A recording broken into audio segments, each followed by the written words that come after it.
Tem as Bíblias aí, o Patrício está aí, ele vai ajudar, tá o Vitor. Aleluia. Glórias a Deus. Aleluia. Agora tá bom, tá ótimo. Maravilha, obrigado. Quem achou, diz glória a Deus. Glória a Deus. Quem não achou, diz misericórdia. Então acha aí, show? Mateus, capítulo 21 e versículo 33. Atentai outra parábola.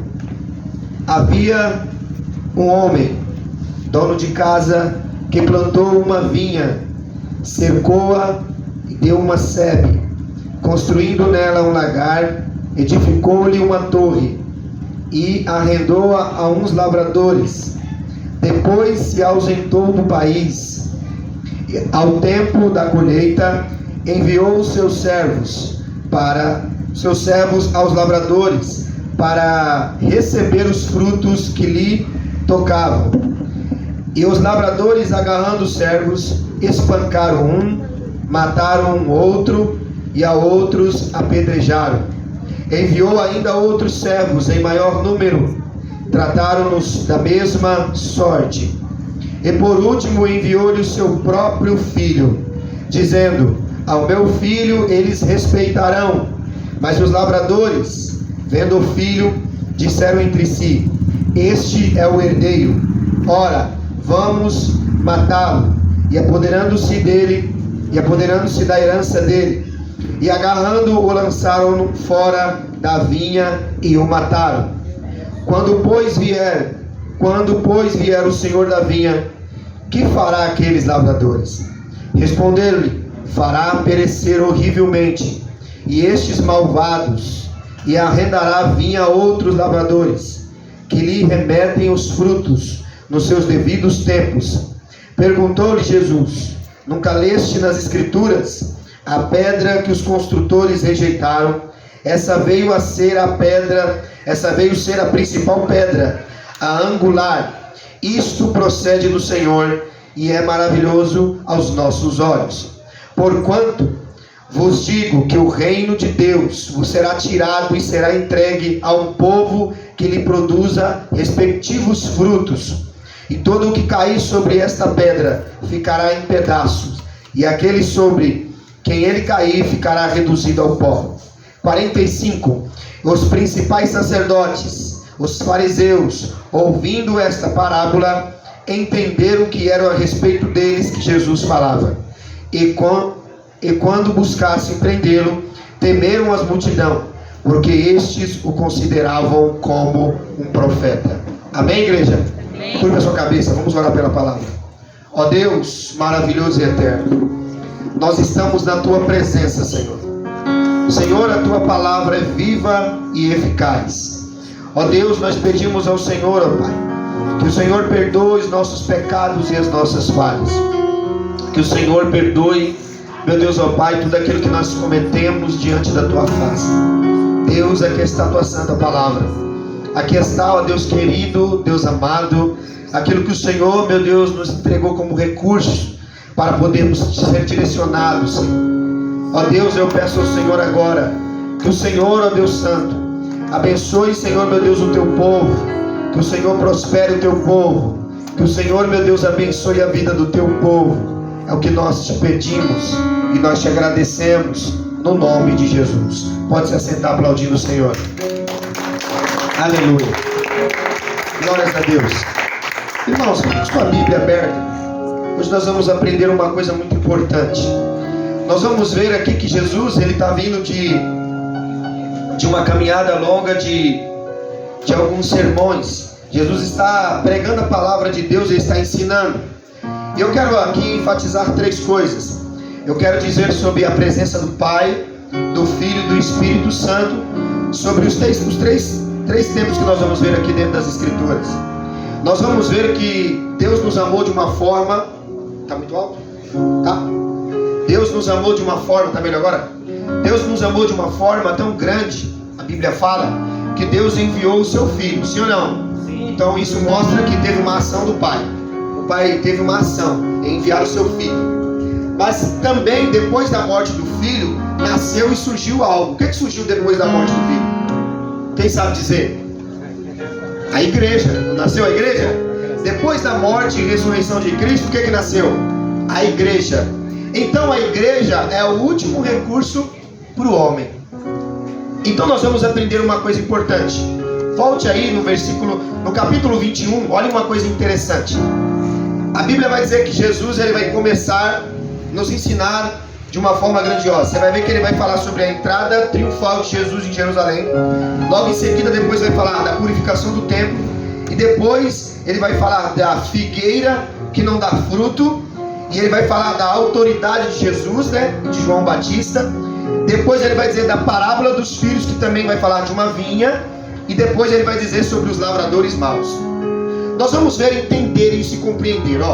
A Bíblia vai nos ensinar aqui que Jesus, ele se aproximou. Olha o texto 21, vai dizer assim: quando se aproximaram de Jerusalém, chegaram a Betfagé, se eu não me engano, é assim que é falado esse nome, ao Monte das Oliveiras, enviou Jesus 2 discípulos e diz-lhes: ide à aldeia que estais aí diante de vós, e logo achareis presa uma jumenta, e com ela um jumentinho. Desprendei e trazei-nos. E se alguém vos disser alguma coisa, respondei-lhe que o Senhor precisa deles, e logo os enviará. Ora, isto aconteceu para se cumprir o que foi dito ao profeta: dizei à filha de Sião: eis aí te vem ao teu rei humilde, montado no jumento. O seu rei é o humilde. Repita comigo: humildade. Montado em jumento, num jumentinho, cria de um animal de carga. Indo os discípulos e tendo feito como Jesus lhe ordenaram, trouxeram a jumento e o jumentinho, né? E então puseram em cima deles as suas vestes, e sobre elas Jesus montou. E a maior parte da multidão estendia suas vestes pelo caminho, e outros cortavam ramos das árvores, espalhando-os pela estrada. E as multidões, tanto os que precediam como os que seguiam, gritavam: Hosana, o filho de Davi. Bendito é o que vem em nome do Senhor.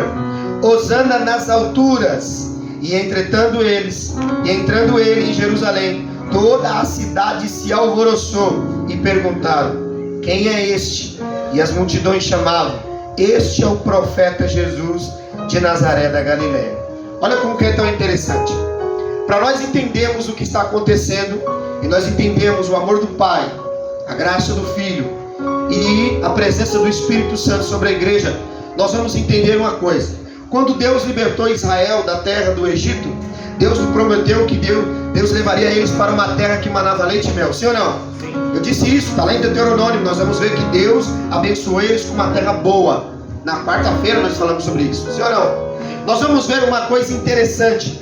Nós vamos ver que o cenário agora que nós estamos lendo, nós vamos ver que Jesus ele já está na sua pátria. Jesus agora, Israel já está na sua pátria, e Jesus nasceu, já é um homem, já é um homem de idade, já tem seus 30 e praticamente quase 33 anos aí.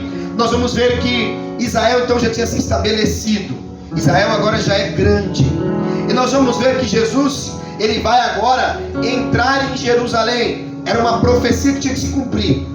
Tinha que se cumprir o que o profeta Zacarias disse: que Jerusalém viria o rei, e o rei entraria humilde, sentado no jumento, né, no jumentinho, e ele e o seu povo se alegraria. Mas a Bíblia diz que Jesus ele chora quando ele chega em Jerusalém. Quando ele chega em Jerusalém, um lugar de paz, a cidade amada, a cidade escolhida por Deus, quando ele chega em Jerusalém, Júnior, ele chora. Ele sabe que ali agora vai começar um período de muita dificuldade. Jesus agora vai passar por aquilo que nós sabemos que ele teve que passar. Ele vai passar pelo escarnio, pela zombação, ele vai apanhar, ele vai ser humilhado. E ele não vai sofrer isso fora da sua pátria, ele vai sofrer dentro da sua própria casa. E dura coisa é a gente sofrer dentro de casa, sim ou não? O pior sofrimento é dentro de casa, não tem. A gente, você brigar com alguém na rua, você passar alguma coisa com alguém na rua, você releva, você fica até triste. Mas dentro de casa, porque você voltar para dentro da casa e ver as mesmas pessoas que te feriu, é muito difícil. E Jesus sabia que ele é o Messias. ele é o escolhido de Deus, ele é aquele que foi enviado por Deus para poder salvar a nação. Só que Deus, ele colocou a responsabilidade da matéria, das coisas espirituais a algumas pessoas. Nós vamos ver que algumas pessoas daquela época, nós vamos ver que o sistema político, o sistema espiritual, o sistema ali estava corrompido. Nós vamos ver que o sistema político daquela época, nós vamos ver Herodes, nós vamos ver Pilatos. Você vai ver que esse sistema estava agora dominando sobre Israel. E você vai ver que Roma, por estar dominando sobre Israel, Israel agora não tem mais agora a presença de Deus. Já se passaram 400 anos e Deus agora já não falava mais com o povo, já não tinha aparecido mais profeta, os profetas sumiram e Deus, ele não estava mais falando, não havia mais a luz, profética, você não ouvia mais alguém dizer assim, assim diz o Senhor, porque os profetas tinham sumido, os profetas tinham desaparecido, os profetas tinham agora sumido.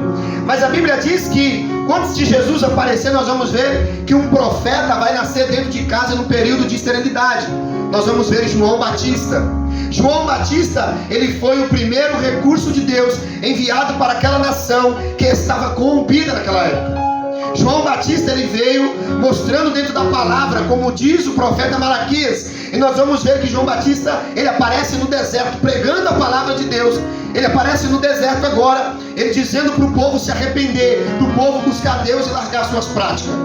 A Bíblia vai dizer que João Batista, ele chamou a atenção de muitas pessoas, e o interessante é que João Batista não fez milagre nenhum. Você não vê dizer assim, João Batista colocou a mão em alguém foi curado. Mas a Bíblia diz que ele converteu, ele não, mas a presença de Deus na vida dele converteu o coração dos pais aos filhos.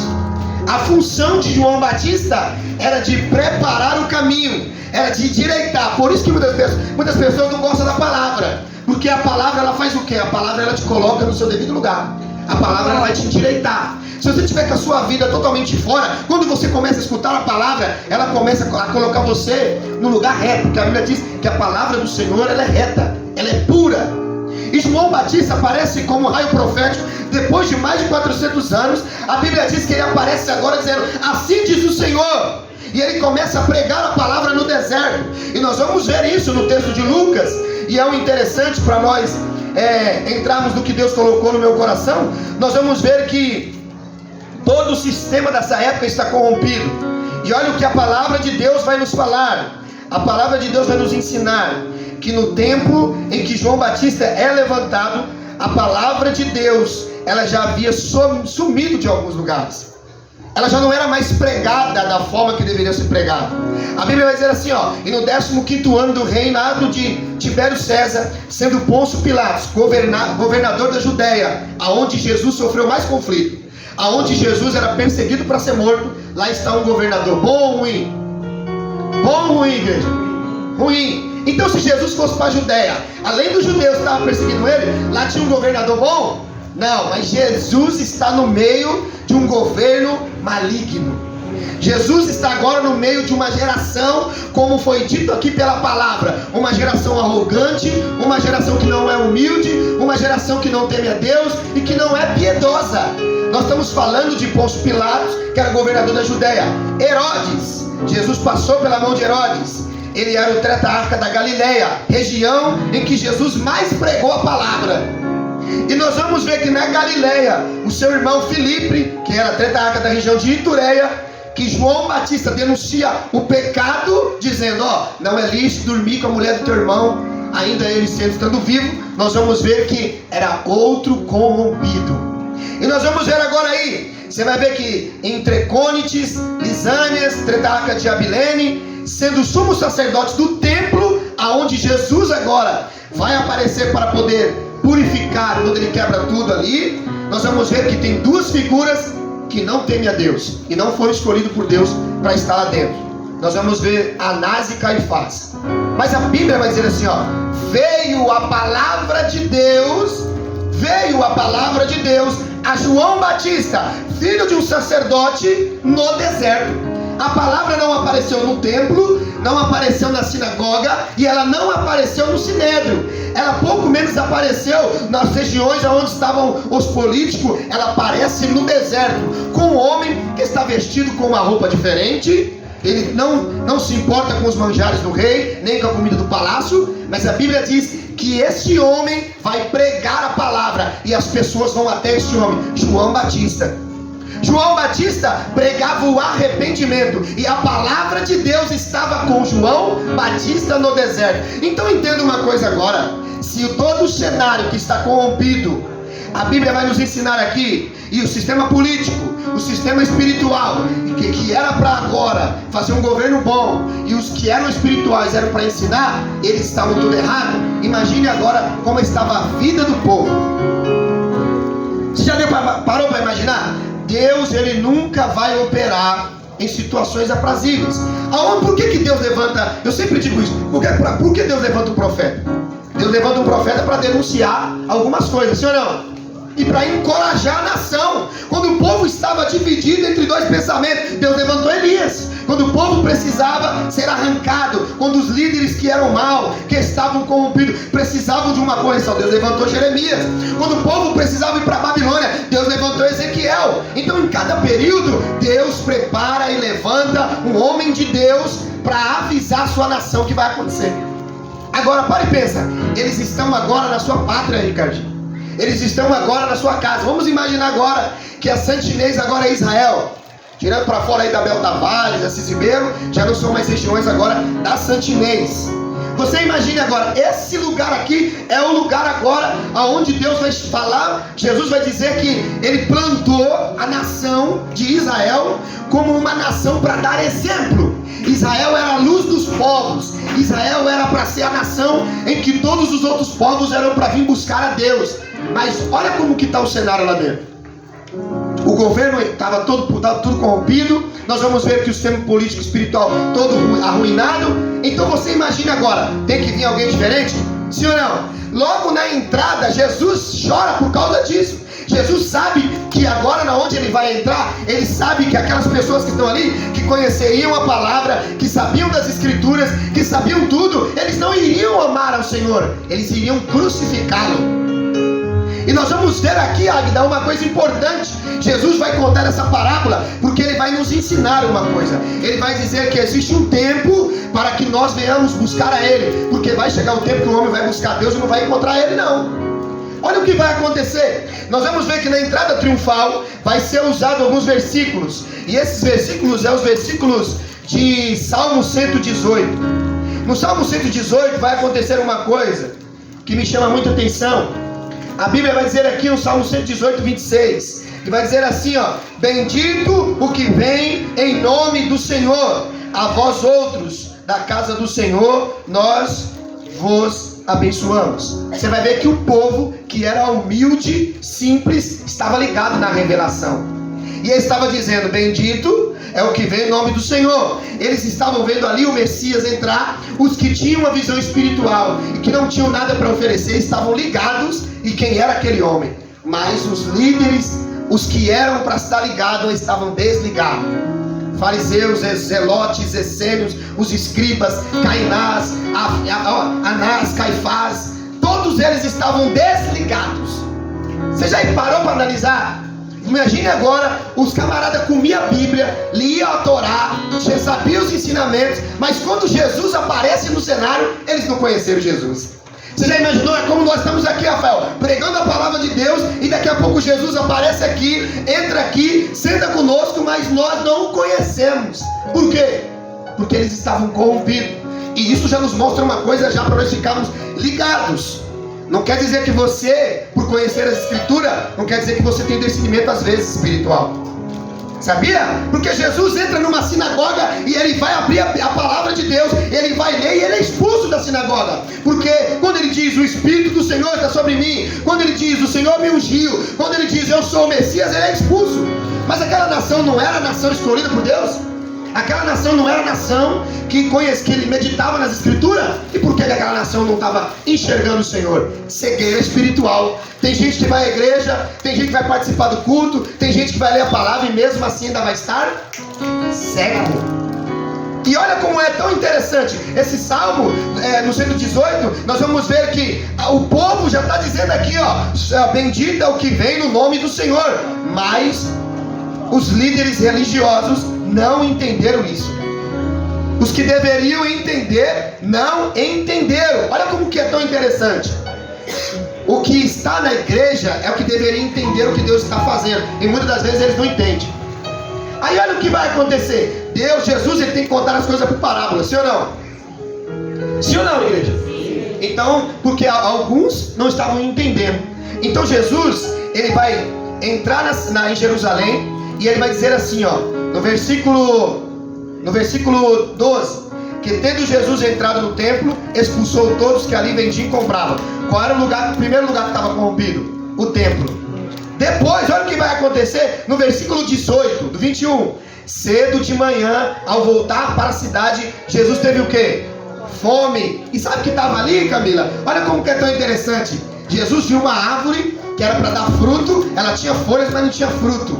E aí, Jesus fez o que com aquela árvore? Jesus abençoou aquela árvore?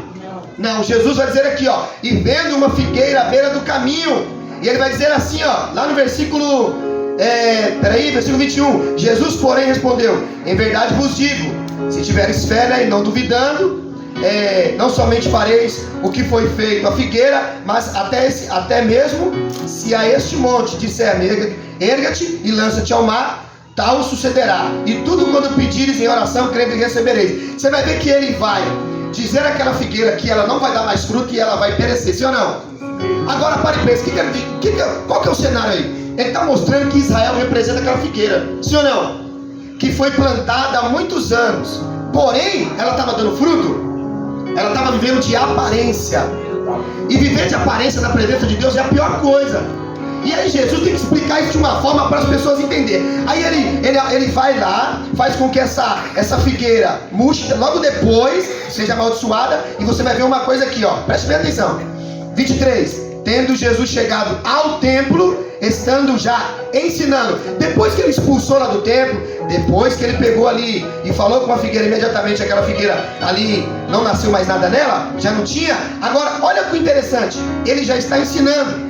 Então acercaram-se dele os principais sacerdotes e os anciões. Anciões fala de idade, sim ou não? Fala de homens mais velhos, homens que deveriam compreender e entender. Você já percebeu que as pessoas que com o passar do tempo, que deveriam dar exemplos de homens e mulheres de Deus, é as que mais hoje em dia estão dando mau exemplo? E os sacerdotes que deveriam ser homens espirituais, eles estavam ligados? Não estavam ligados. Olha o que vai acontecer aí para nós, só para nós entendermos e entrarmos na palavra. Com que autoridade você faz estas coisas? Preste atenção. Se Jesus estava curando o cego, se Jesus estava fazendo milagres extraordinários, tinha lógica essa pergunta? Com que autoridade você faz essas coisas? É igual as pessoas perguntam, com que autoridade você prega? Com que autoridade você ensina? Quem é que dá autoridade para nós? Quem é que dá autoridade? Autoritarismo pode vir do homem, mas a autoridade vem de Jesus. A autoridade vem de Jesus. E nós vamos ver que Jesus tinha autoridade, mas não era autoridade só de mandar e dizer assim, ó, faz o que eu mando. Não, Jesus tem autoridade sobre o mar. Sim ou não? Quando ele entra com o discípulo no barco, ele vai lá e fala pro mar, pro vento, tudo isso aqui, tá? Sim ou não? Então a autoridade de Jesus não é como a gente vê hoje nas pessoas. Jesus controlava todas as coisas. O que ele vai dizer para nós? Que ele está no domínio de todas as coisas. Agora, tinha lógica essa pergunta, e eles disseram, com que autoridade você faz essas coisas e quem te deu essa autoridade? Meu amigo, se o cego estava enxergando, é claro que é Deus que estava curando. Se o mar estava obedecendo, é claro que era Deus que estava fazendo. Só que o problema é, quem está cego não enxerga isso. E ainda continua com pergunta tola. Quem é? Com que autoridade ele mandou fazer isso aqui? Com que autoridade ele faz tal coisa? Por quê? Porque ainda não enxergou o que Deus está fazendo. E a pior coisa que Jesus tratou é a cegueira. E aí para nós corrermos e entrarmos na parábola. Olha o que vai acontecer. E Jesus lhe respondeu, eu também vos farei uma pergunta. Se vocês me responderem, também eu vos direi, com que autoridade faço estas coisas? De onde era o batismo de João? Do céu ou dos homens? Era do céu ou dos homens, igreja? Era do céu. Mas quem foi que falou para João Batista batizar? Não foi Deus? Então ele obedeceu a Deus, sim ou não? Agora olha só, fala o nome do homem que falou para João Batista assim, ó, vai lá e batiza. Tem algum homem? Não tem. A Bíblia diz que ele nasceu para aquele propósito. Ele foi chamado para aquilo. Por isso que em Atos 10:38 vai dizer assim, ó: e Deus ungiu Jesus com o Espírito Santo e com poder. E ele andou em todos os lugares. Primeiro, pulando, rodando, ele diz, fazendo bem e curando toda a sorte de enfermidade. O que é o que nós confundimos. Às vezes nós rodamos, pulamos, somos espirituais, somos crentes pentecostais, mas as atitudes não são daquilo que a gente fala no culto. Entenda uma coisa, Jesus estava demonstrando que não é a folhagem, não é a árvore grossa. Ele está dizendo do fruto. Ele está falando da prática, ele está falando daquilo que você exerce. O que você exerce no trabalho, em casa, o que você faz é o que vai diferenciar você e é os frutos da tua vida. Sim ou não, igreja? Olha o que vai acontecer, preste bem atenção. A Bíblia vai dizer então que Jesus vai dizer assim, ó: de onde era o batismo de João? Do céu dos homens. E discorriam entre si. Se nós dissermos que é do céu, ele nos dirá então por que vocês não acreditaram nele? Então, aqueles homens acreditaram em João Batista? Não. E o que João Batista era? Profeta. Fala, profeta. João Batista era um profeta. Só qual é o problema? E ele foi enviado pelo Pai? Sim ou não? Mas alguém acreditou nele? Então entenda, por isso que há um texto em Lucas, se eu não me engano é em Lucas, que vai dizer assim, ó: é natural que todo profeta morre dentro ou fora da sua pátria? Dentro. Os profetas vão morrer dentro de casa. Para e pensa.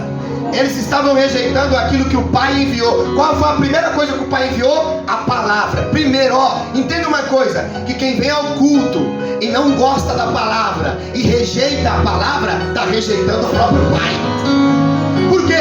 Porque se você não gosta da palavra dele, se você veio atrás do milagre dele, ele tem para te dar. Se você veio atrás da cura, ele tem. Mas uma coisa que você tem que amar de verdade é a palavra dele. Só que Israel vai rejeitar agora o último profeta da aliança, João Batista. João Batista veio, ó, os publicanos desciam até ele, as pessoas desciam arrependidas dos seus pecados. E Jesus diz: vocês não acreditaram em João, então é natural se cumprir o que as escrituras diz, que nenhum profeta morre fora de casa, morre dentro.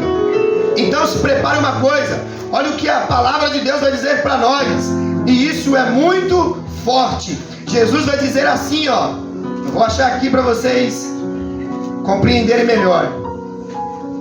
Jesus, quando ele me deu essa palavra, eu fiquei pensando, olha como que Deus, ele sabe trabalhar. Naquela mesma hora, alguns dos fariseus vieram para lhe dizer: retira-te e vai-te daqui, porque Herodes quer te matar. Quem queria matar Jesus?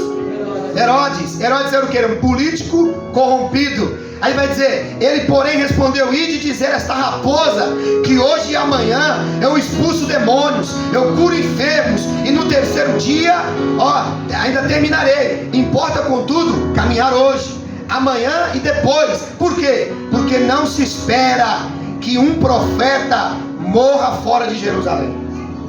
Isso é muito forte, sim ou não? Sabe quem vai matar os profetas desse tempo? E Deus levanta ele com a palavra? O próprio povo. Por quê? Quando Samuel veio como a luz profética para a nação na idolatria, eles rejeitaram Samuel. Quando Jeremias veio como boca de Deus para curar a nação, eles rejeitaram Jeremias. Quando Ezequiel veio profetizando para que eles melhorassem o templo, para que eles melhorassem a vida, eles rejeitaram Ezequiel. Aí eles rejeitaram a palavra do Senhor. E se você rejeita o profeta, você está rejeitando o próprio Pai. Quem envia o profeta é o Pai. Só que nem Jesus tem as qualidades. Jesus era evangelista, além de ser fundador, apóstolo. Jesus é profeta, Jesus é pastor, Jesus era tudo e é tudo. Só que a nação de Israel, o próprio Jesus sabia. E olha o que ele diz, versículo 34 do capítulo 13, ele vai dizer assim, ó: Jerusalém, Jerusalém, que mata os profetas e apedreja os que fora enviado. Quantas vezes quis eu reunir teus filhos como a galinha junta os do seu próprio ninho debaixo das suas asas. Olha como é tão profundo. E vós não quiseste. Quem rejeitou o Pai? O povo. Por quê? Porque não gostavam da paz? Quem não gosta da palavra está rejeitando quem? Quem foi que mandou essa aqui para nos direcionar? Não foi Deus? E se você rejeita a palavra de Deus, você está rejeitando o próprio? Agora vamos lá, rejeitar a palavra é só não gostar dela na hora do culto? É quando você não pega ela para ler, para meditar. A Bíblia diz assim, ó, medita nela dia e se você não medita dia e noite na palavra, então você está desprezando a palavra de Deus.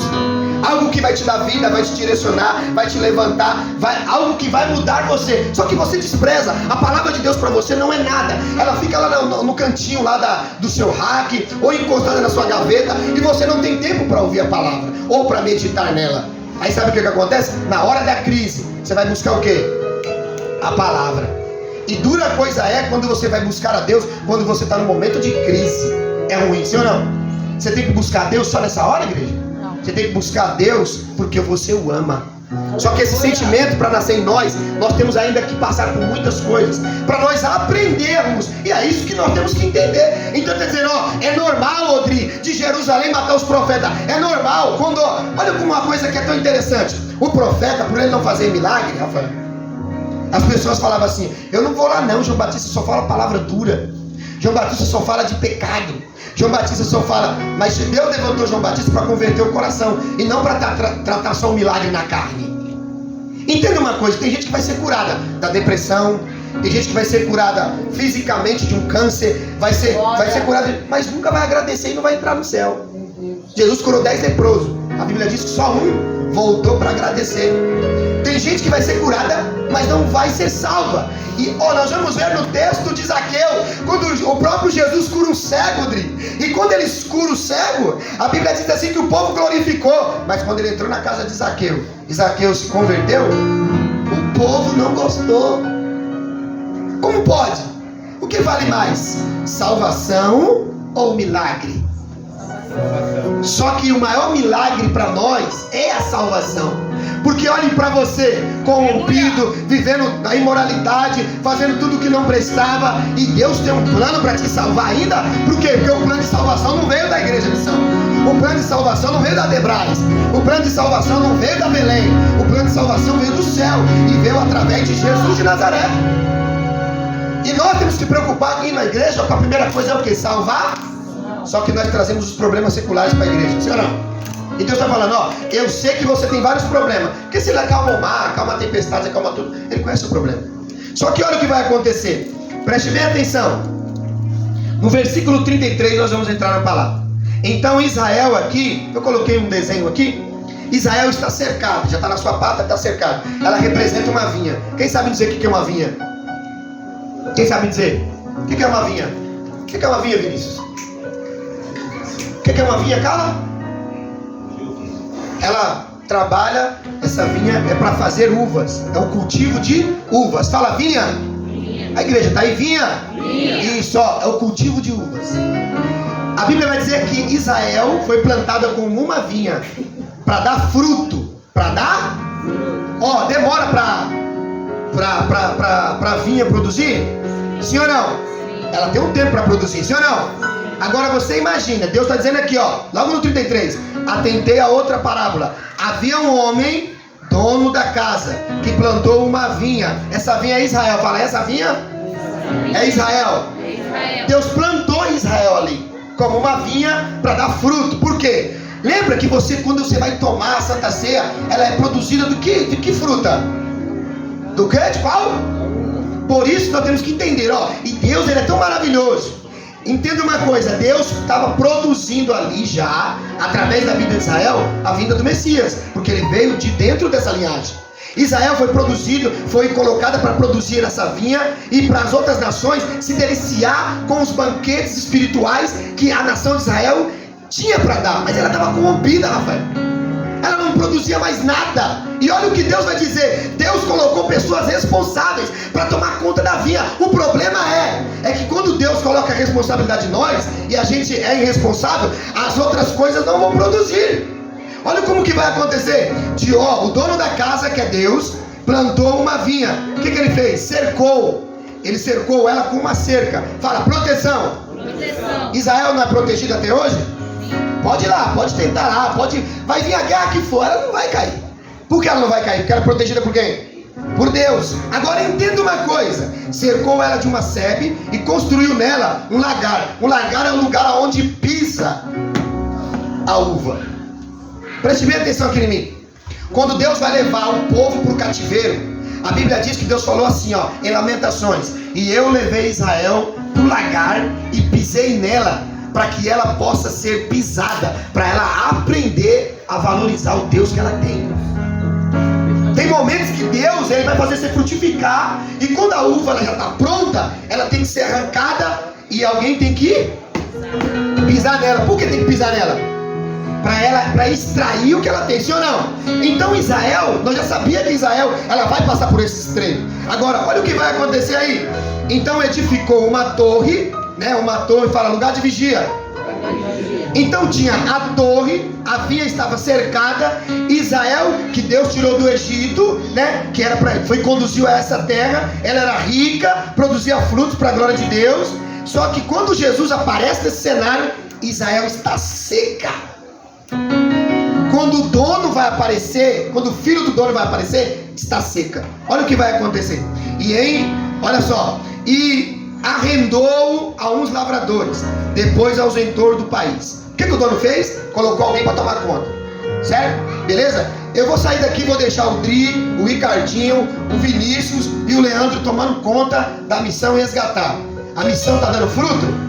Sim ou não? Está dando fruto, beleza? Aí o que vai acontecer? Eu me ausento por uns dias, mas eu estou em torre de vigilância. Por quê? Porque nada fica oculto aos olhos de Deus.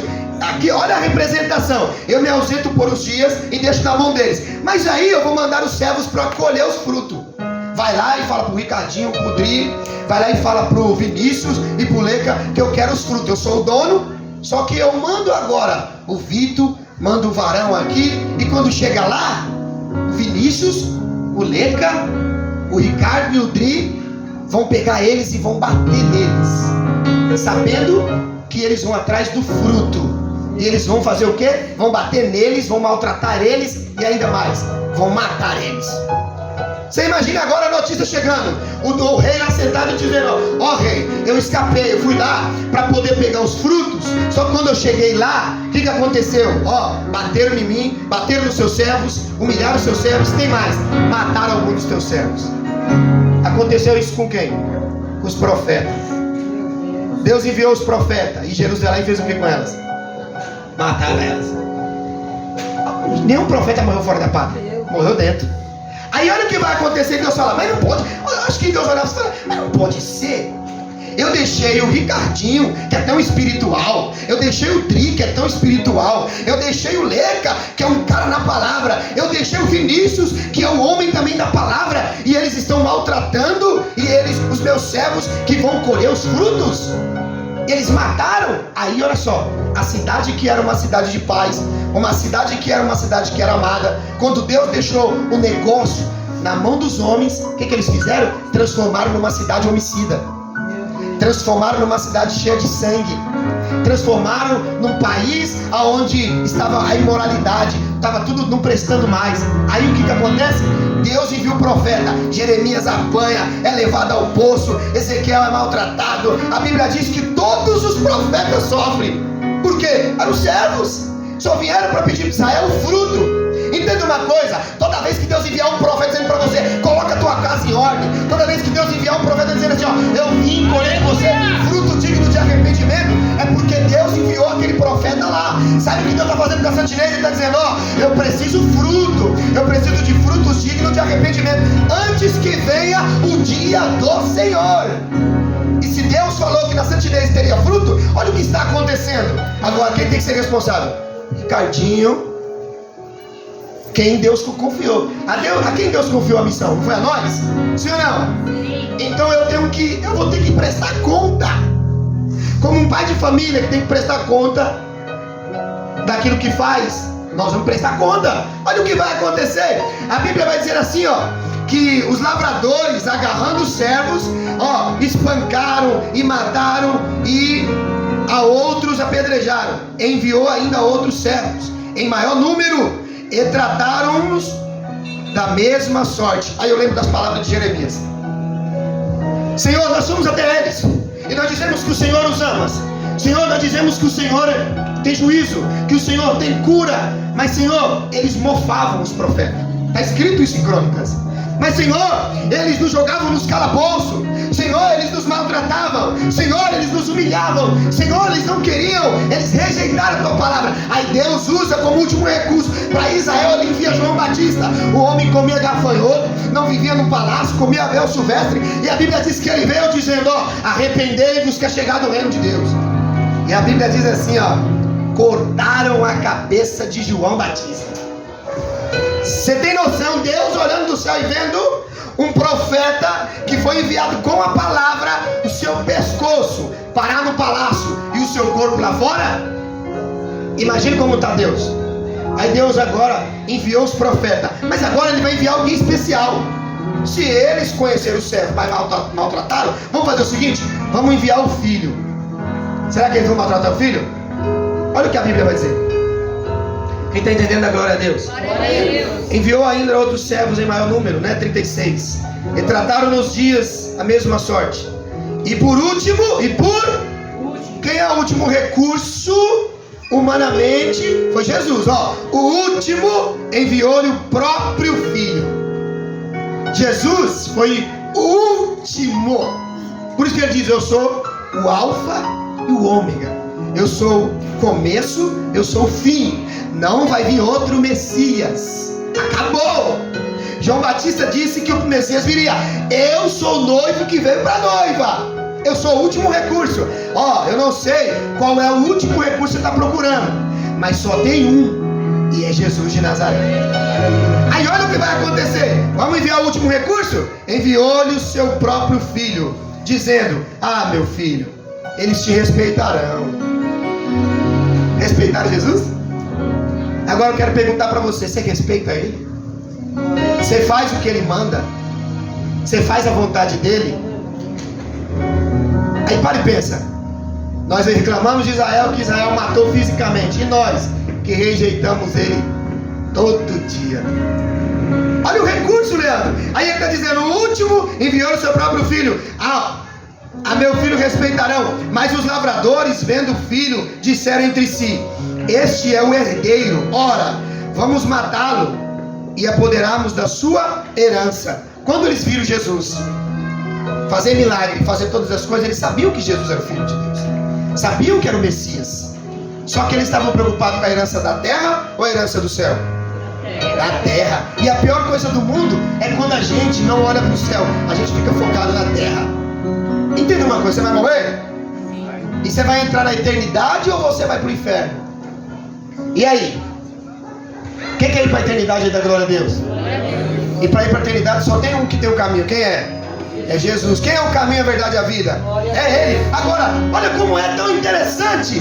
Se o sistema corrompido, João Batista era o recurso, e Jesus agora veio, então o Pai, ele vai fazer uma coisa importante. Ele fala: ó, rejeitaram a minha palavra, vou fechar a palavra. O Pai vai fechar a palavra e vai deixar ela aqui fechada. Agora eu não vou enviar ela mais em pedra, eu não vou enviar ela mais escrita, eu vou enviar ela viva. E a Bíblia diz que o verbo se tornou o quê? Carne. Aí vem Jesus, o próprio Deus, a própria palavra, andando no meio de nós, comendo no meio de nós. E ele veio fazer um favor imerecido. Você é salvo porque você prega? Você é salvo porque você canta? Você é salvo porque você vem à igreja? Você é salvo por causa de quem?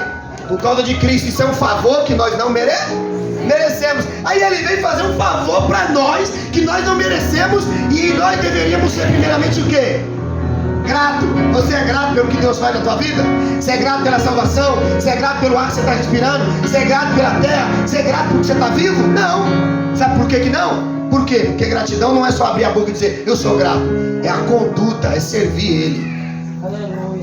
A Bíblia vai dizer que Ele vai enviar agora o Filho. E se o Filho vai vir, meu, as maravilhas que Jesus fez. Surpreendente, né, Rafael? As coisas que Jesus fez. Curou o cego. Jesus era tão lindo, tão maravilhoso. As coisas dele eram muito lindas.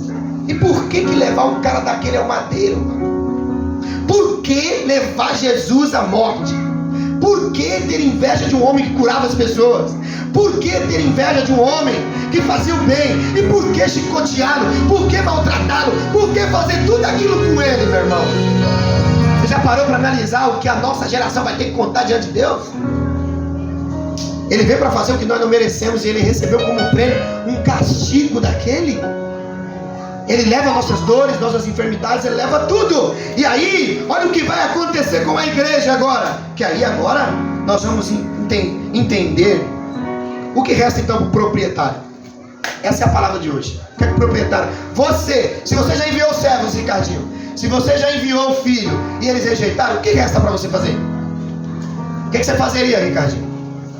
Se já enviou todo mundo, o que você fazeria? Qual que é a sentença que tem que vir? O juízo, né? Não é o juízo? Só que Deus não pensa como eu e você. Qual é o último recurso agora? O Espírito. Jesus, ó, ele vai dizer: eu não vou deixar vocês órfãos. Aí ele vai enviar o Espírito Santo. Se ele vai enviar o Espírito Santo, presta atenção, ele vai começar, a Bíblia agora, o Novo Testamento vai começar a ter umas coisas que nós aprendemos. Hebreus capítulo 1, versículo 2. Se Deus falou outrora pelos profetas, agora ele está falando pelo Filho.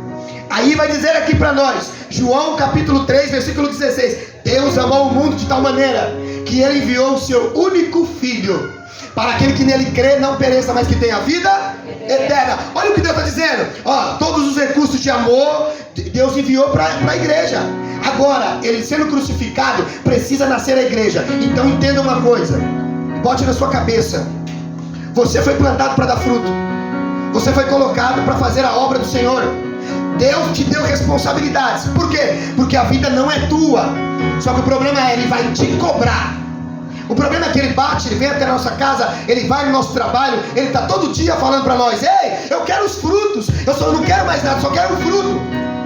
E nós somos irresponsáveis daquilo que Deus deu para nós. Somos irresponsáveis no trabalho, somos irresponsáveis em casa, somos irresponsáveis. Pastor, nem todo mundo é. Quando não servimos eles da forma certa, somos irresponsáveis.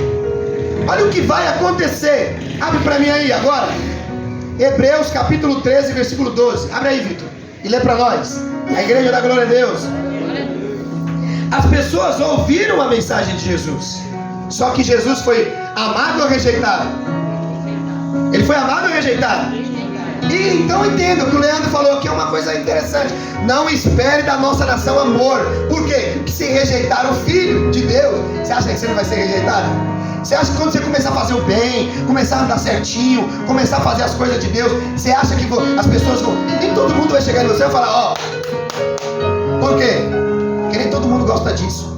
Engraçado, você está lá roubando, matando, fazendo um monte de coisa errada. Você já percebeu? Você faz uma festa, lota a rua. Parece que por mal as pessoas aplaudem. Sim ou não? Não é verdade? Aí quando você começa a andar certinho, não fala mais com o Ricardinho não, que agora ele está indo para a igreja. Tadinho da nação, né? Mal sabe o que está esperando ela no fim. A Bíblia diz que vai acontecer isso aí com Jesus. Hebreus capítulo 3, versículo 12. Lê em voz alta, Vitor. Assim Jesus também sofreu fora das portas da cidade. Jesus sofreu fora da porta. Por que ele teve que sofrer lá fora? Porque ele foi colocado para fora. A sua nação colocou o Messias para fora.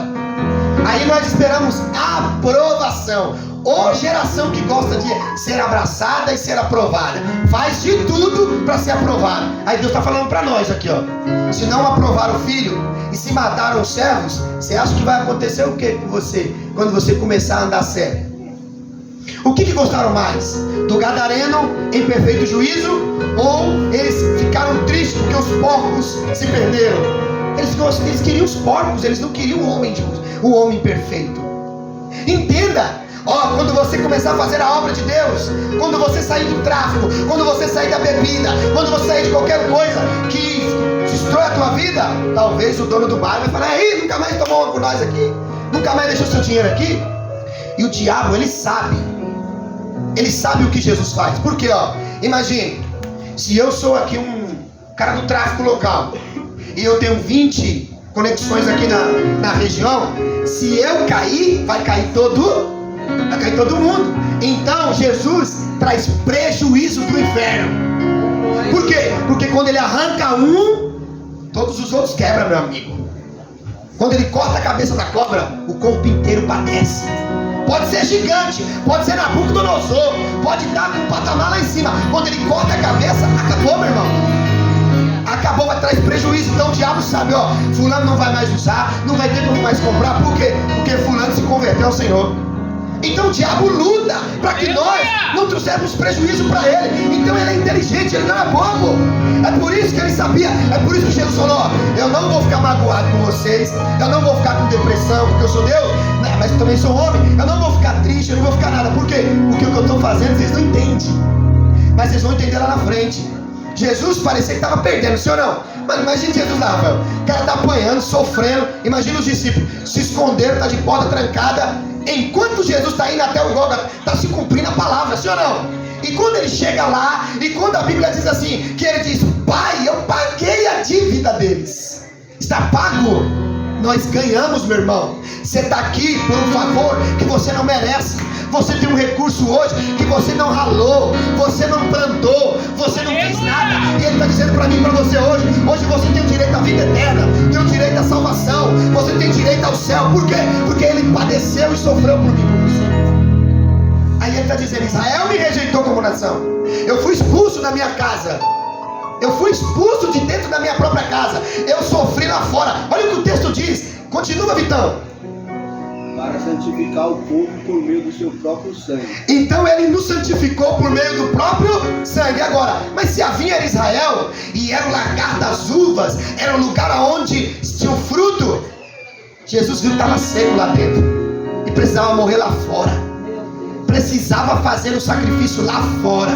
Assim como um sacerdote preparava o sacrifício lá fora, precisava Jesus morrer fora da porta. Por isso que nós temos que entender que nós temos que fazer um sacrifício, ainda que seja para a morte, mas que seja no nome de Jesus.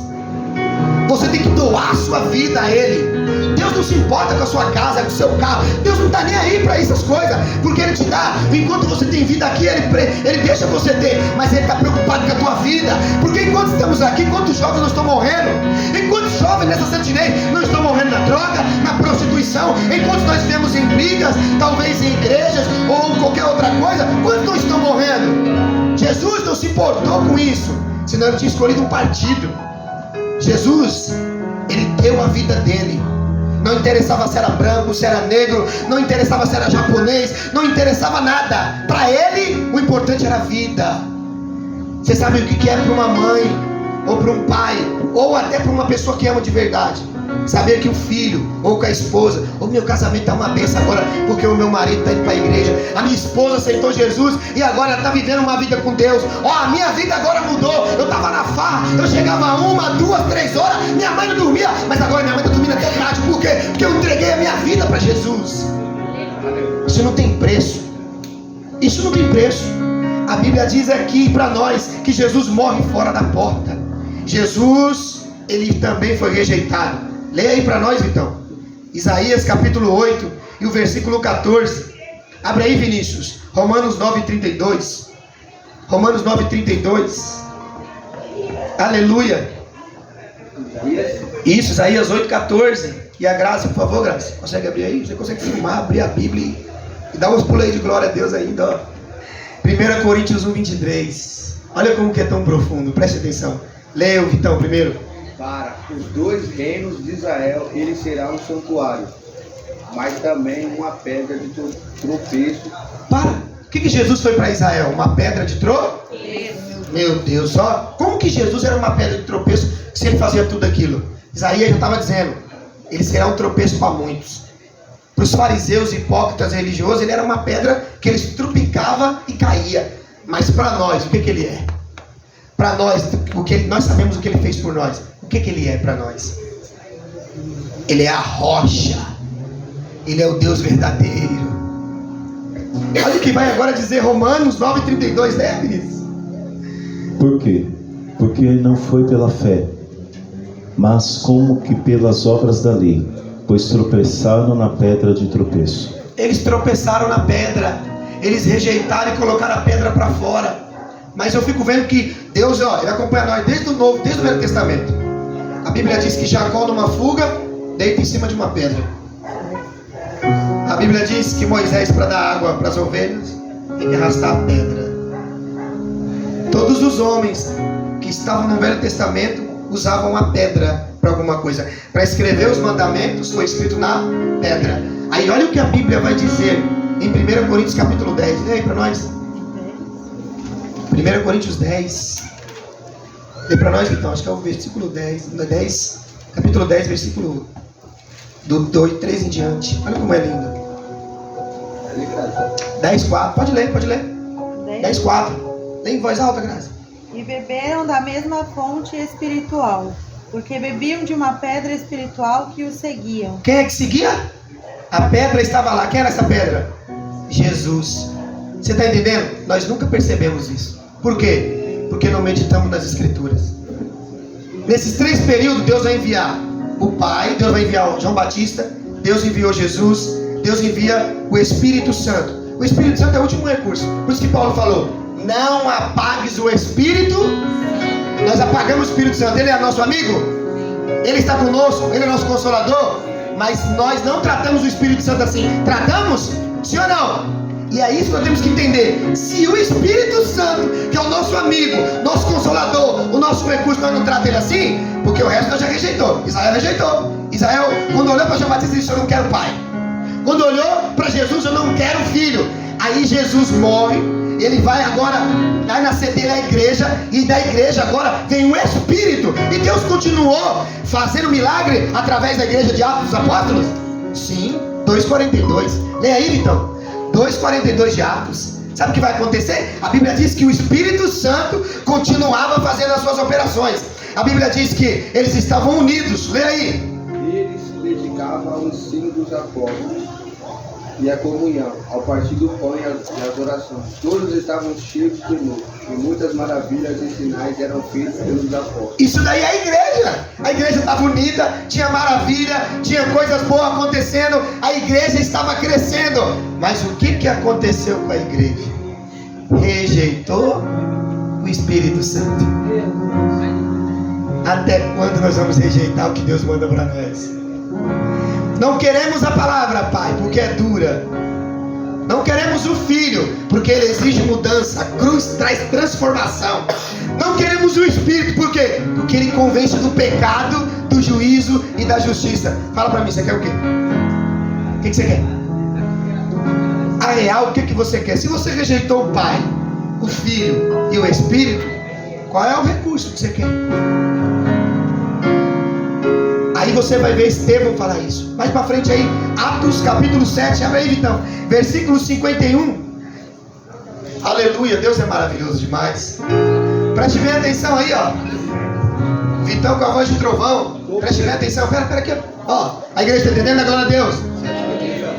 7:51, pode ler. Povo rebelde, obstinado, de Opa, coração. povo abençoado?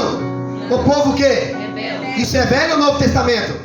Novo Testamento. O povo já era período da igreja. A igreja estava fazendo milagre. A igreja estava curando. A igreja estava batizando. A igreja precisava de meia ungida? Precisava de óleo ungido? Precisava dessas coisas? Não, os sinais eram claros. Qual que é o problema? É que eles tiraram o Espírito Santo de dentro dali.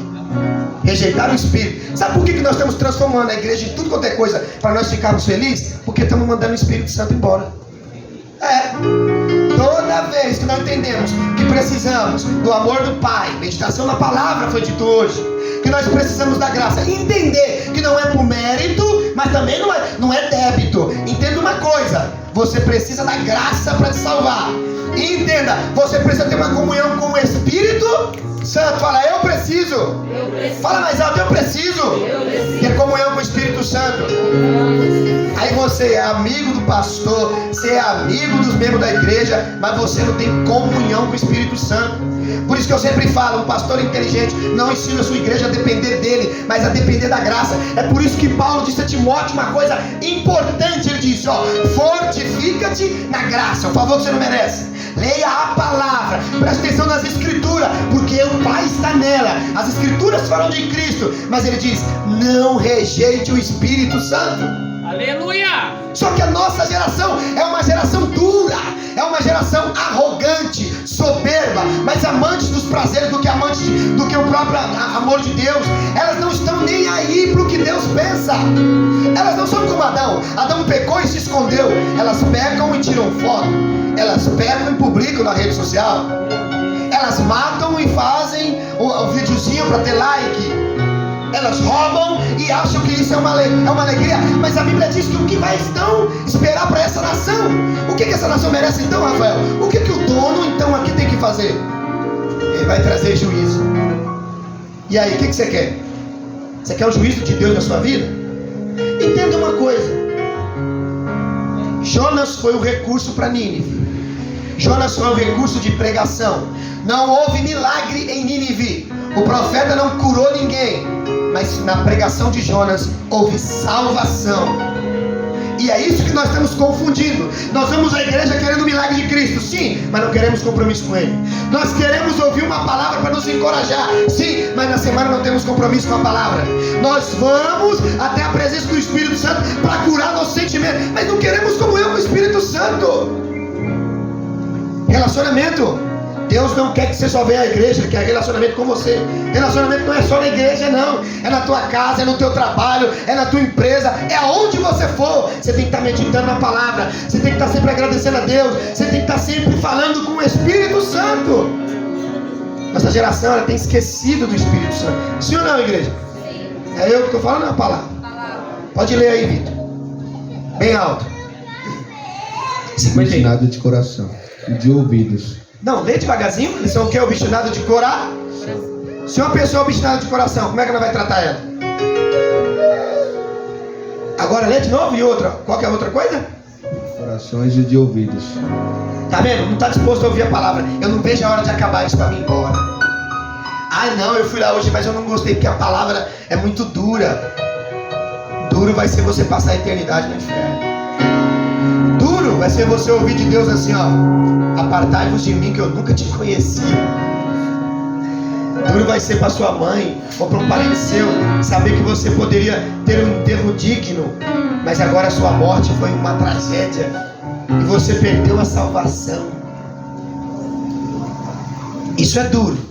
Duro é quando o diabo entra e destrói o casamento e traz o adultério. Duro é quando uma mãe não consegue dormir porque o seu filho está roubando tudo dentro de casa por causa da maldita droga. Isso é duro. Agora ouvir uma palavra que vai mudar a tua vida e mudar o teu coração, isso não é duro. Isso é amor. Aleluia! Porque a Bíblia diz que Deus só corrige aquele que Ele... Se Ele não te amasse, continua, né? Continua. Vocês são igual aos seus antepassados. Aí pronto, vocês são igual a quem? Então você vai ver que está acontecendo não é uma coisa para nós espantar. Já aconteceu lá atrás? Já. Mas se mataram João Batista, mas se perseguiram Jeremias, mas se perseguiram os profetas, se mataram Jesus, você acha que eu estou esperando chupetinha na boca? Acabou, meu irmão, nós sabemos. Por quê? Porque a palavra de Deus não nos deixa enganar. É por isso que você tem que fazer o seu papel. Seu papel é pregar? Prega a palavra. Seu papel é evangelizar? Evangeliza. Seu papel é louvar? Louve. Cada um fica na sua vocação, mas faça o que Deus te mandou. Continue. Olha só. Seus antepassados sempre resiste ao Espírito Santo. Sempre resistiram a quem? A Deus primeiro, a palavra, ao Filho, e agora estão resistindo a quem? Espírito Santo. Sabe o que é resistência? Confronto. O Espírito Santo está falando com você, ó, há muito tempo, mas seu coração está duro. Como é que nós faz para quebrar um coração de pedra? Tem que usar marreta, sim ou não? Quando é um concreto, tem que usar marreta. Aí ó que a palavra de Deus diz, que Deus tem um martelo que esmiuça a penha. Sabe por que às vezes você está passando grandes conflitos? Senhor, por que está acontecendo? Porque teu coração é duro. Aí Deus tem que fazer, tem que permitir, Deus tem que bater com o martelo. Por quê? Porque se fosse de carne e fosse um coração sensível, você já tinha entendido que o Espírito Santo já tem falado para você fazia tempo. Mas nós temos um coração duro. Olha o que a palavra diz. Olha o que a palavra diz, que nós sempre resistimos ao Espírito Santo. O Espírito Santo quer nos curar? Sim, mas nós resistimos. O Espírito Santo quer nos dar dons? Sim, mas nós resistimos. O Espírito Santo quer nos usar para ganhar almas? Sim, mas nós resistimos. Aí na sua resistência, o que está acontecendo? Você está tendo confronto. Às vezes você pensa que é o diabo, mas é o próprio Deus dizendo: eu estou trabalhando, eu fechei a porta, está acontecendo isso porque foi eu. Por quê? Porque você está resistindo ao Espírito Santo. Eu falo com você, não é de hoje, só que você não presta atenção, você não dá o ouvido, o seu ouvido está fechado, o seu coração está duro. Aí sabe o que você precisa fazer? Você precisa apanhar mais. Aí é duro. E isso, para muitos pastores, isso não vai trazer, meu amigo, isso não traz dízimo e oferta, não. Dizer a verdade que você tem que mudar, dizer a verdade que você tem que largar a droga, que você tem que largar a prostituição, que você tem que mudar de vida. Porque se você vem à igreja e acha que você vai ficar da mesma forma a vida toda, meu irmão, você está enganado, está indo na igreja errada. Deus quer transformação, Deus quer mudança de caráter, Deus quer te tirar da droga, da prostituição, Deus quer arrancar você dos vícios, Deus quer arrancar você para quê? Para mostrar que ainda Ele faz milagre, meu irmão. Lê para nós, Vitor, eu gosto de leitura. Qual dos profetas os seus antepassados não perseguiram? Qual dos profetas não foram perseguidos, Jeová? Todos os profetas foram perseguidos. Então não espere a aprovação se você anda com Deus. Por quê? Porque você vai ser perseguido. E às vezes vão te perseguir você fazendo o bem, fazendo o que é bom. Jesus foi perseguido fazendo mal, igreja? Ele só fazia o bem. O que ele recebeu como recompensa? A cruz. E você fica: ai pastor, eu estou sofrendo tanto. E Deus fala: não está lendo a Bíblia, não é?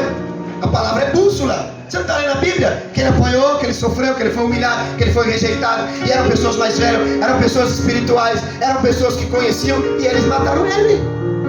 Aí você acha que você vai ser?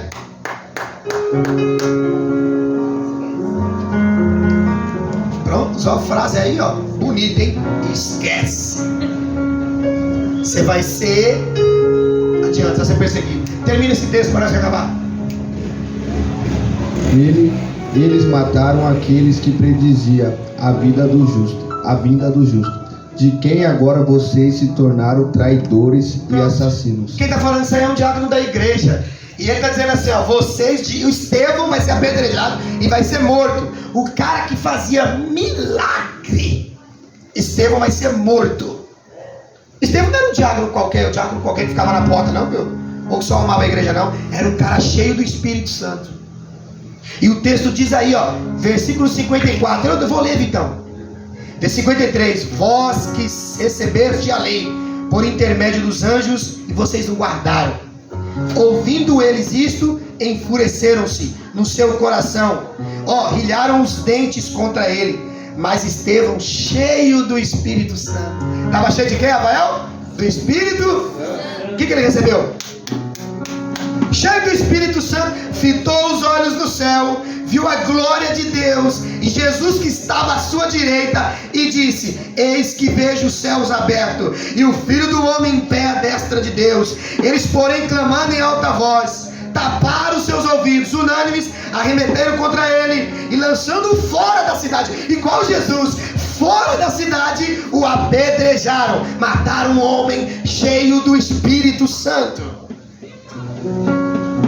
E nós, foi dito aqui, sabe qual é o maior fracasso da nossa geração? É que os nossos profetas hoje estão querendo aprovação. Eles são famosos, mas não são famosos pela verdade que sai da boca deles, mas pela mentira que eles entregam no altar. Por quê? Porque eles enganam nas escrituras. Cuidado, nem toda a mensagem ela é de Deus, nem todo espírito é de Deus. Por quê? Porque quem está matando Estevão aqui conhecia a palavra. Quem está apedrejando ele conhecia a palavra. Você vai encontrar no seu caminho pessoas que vão dizer: está fazendo o que na igreja? Não é para a igreja não, vai fazer o quê? Igreja é coisa cafona. Mas fala para mim, Jesus deu autoridade para que órgão? Não foi para a igreja? Quem recebeu o batismo com o Espírito Santo? A igreja. Quem recebeu o dom? A igreja. Jesus inventou a igreja. Aí você quer receber outras coisas de Deus em outro lugar? As coisas de Deus em outro lugar? Como? É só na igreja. E que igreja que eu falo é quando eles estavam unidos, juntos. A Bíblia diz que eles receberam de Deus. Sabe por que o diabo não gosta desse ajuntamento? Porque ele sabe. Nós estamos aqui hoje no número, vai de 40, 50. Não precisa de muito. Por quê? 121 varreram o mundo, meu amigo. Começou com 12.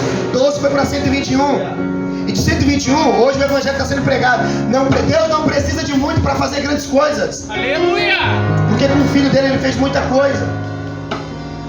Estevão está sendo apedrejado e morto, lançado fora da cidade. O apedrejaram e as testemunhas deixaram suas vestes, olha só, aos pés de um jovem chamado Saulo. Quem é Saulo? O apóstolo Paulo. Eita! Matar um homem, presta atenção. Andarabassuíbe, Camandarai. Mataram um homem cheio do Espírito Santo diante de uma nação que está sendo gerada filhos, da igreja que estava sendo gerada filhos. Ele só abriu a mata para Paulo entrar. Se me matar, o Vitão vai vir. Se matar o Vitão, o Leica está aí. Se matar o Leica, o Vinícius está aí. E se matar até o Ricardinho. Por quê? Porque a Bíblia diz que Deus ainda continua gerando profetas. E quando pensar que um vai morrer, já tem 10 vivos. E quando pensa que vai, João Batista morreu, aí Jesus fala, João Batista entrou na glória. Não fica preocupado não. Por quê? Porque de 12 vai para 70, de 70 20, 120 e de 120 vai para bilhões. Não se preocupe com a tua morte. Não fique preocupado, Senhor, eu vou morrer o dia, a hora, você não sabe. Só se preocupe de fazer a vontade de Deus. Porque quando você fazer a vontade de Deus, ainda na tua morte você verá o que Estevão viu. Tem gente que na hora da sua morte não vê o céu aberto, não. Mas a Bíblia diz que ele está vendo o céu aberto. Ele está vendo Jesus à direita.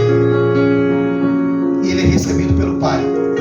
Dura coisa é você morrer e outra pessoa e outro ser vir te buscar. Então que você possa entender. Não rejeita a palavra do Pai. Quando um profeta falar com você e ele falar aquilo que Deus mandou, obedeça. Obedeça a palavra de Deus. Quando Deus mostrar para você o amor do Filho, obedeça.